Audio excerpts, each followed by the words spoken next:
You often give advice to young adults to help them avoid some of the pitfalls of life. Any advice for those of us who are 40 plus who have already faltered?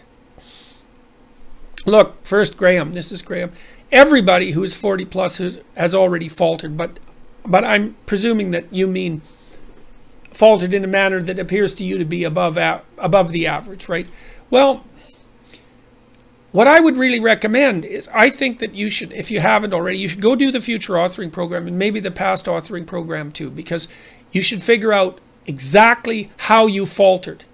Like, what exactly did you do wrong by your own analysis, right? I'm not saying, well, what social rules did you break? Although that's not a bad initial guideline. It's like, so in the self-authoring suite, there's a past authoring module, and it asks you to break your life into 7 epochs, and then to consider the emotionally significant or practically significant events within each epoch, and to detail out their emotional nature and their consequences and so on. And one of the things you might want to figure out is, well, when you say that you faltered, like, what do you mean exactly? And I mean exactly.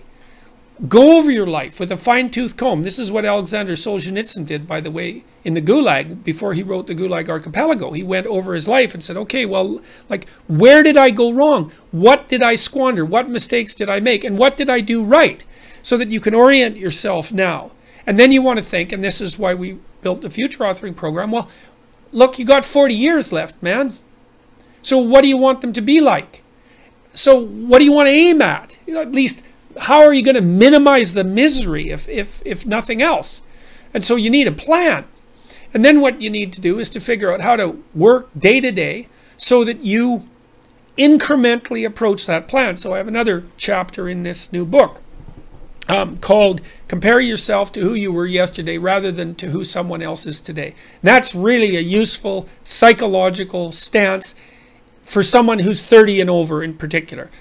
20-year-olds can still kind of compare themselves to other 20-year-olds because all 20-year-olds in some way are the same. But 40-year-olds are really different from each other, and so are 30-year-olds for that matter. So you might think, okay, well, here's a meditative strategy for ceasing to falter.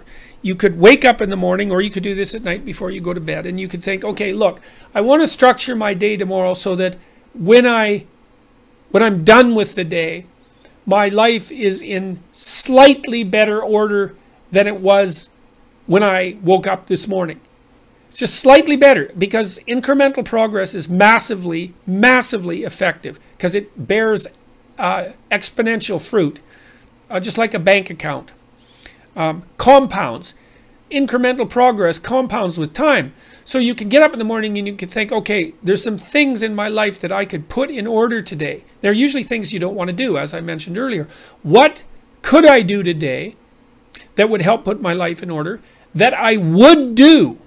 And you have to ask yourself. You can't tell yourself. You have to ask yourself, what would you do? And then maybe you have to say, well, or maybe you have to say, under what conditions would I be willing to do something to put my life in further order today? What little reward would I need to give myself? And these have to be questions. You can't like take out the whip and boss yourself around, because you'll find that you're a terrible master and a worse slave.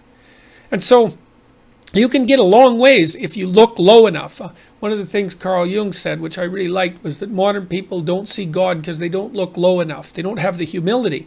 Now, you said that you have already faltered, so it sounds like you've got the humility already intact. So I would say, think about what you want.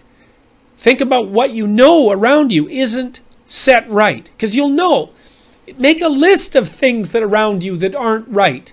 And then start thinking about small things you can do, like trivial things that even a fool like yourself could manage, that would orient you in the right direction and help straighten out your life. And try that for a year before you decide that you're a failure, you know? Because you'll find that if you put that into practice for a year, that things will be a lot better. And like I said, you got 40 years left, so you're not done yet, man. So the other thing I would say too is, it isn't exactly that I would say forgive yourself, because, you know, that's just a cliche. But I would say that once you've decided what you've done wrong, and you've put into practice some strategies to rectify that you don't have to beat yourself any more than is necessary for you to learn, which is a good rule of thumb with regards to treating yourself and also to treating other people. So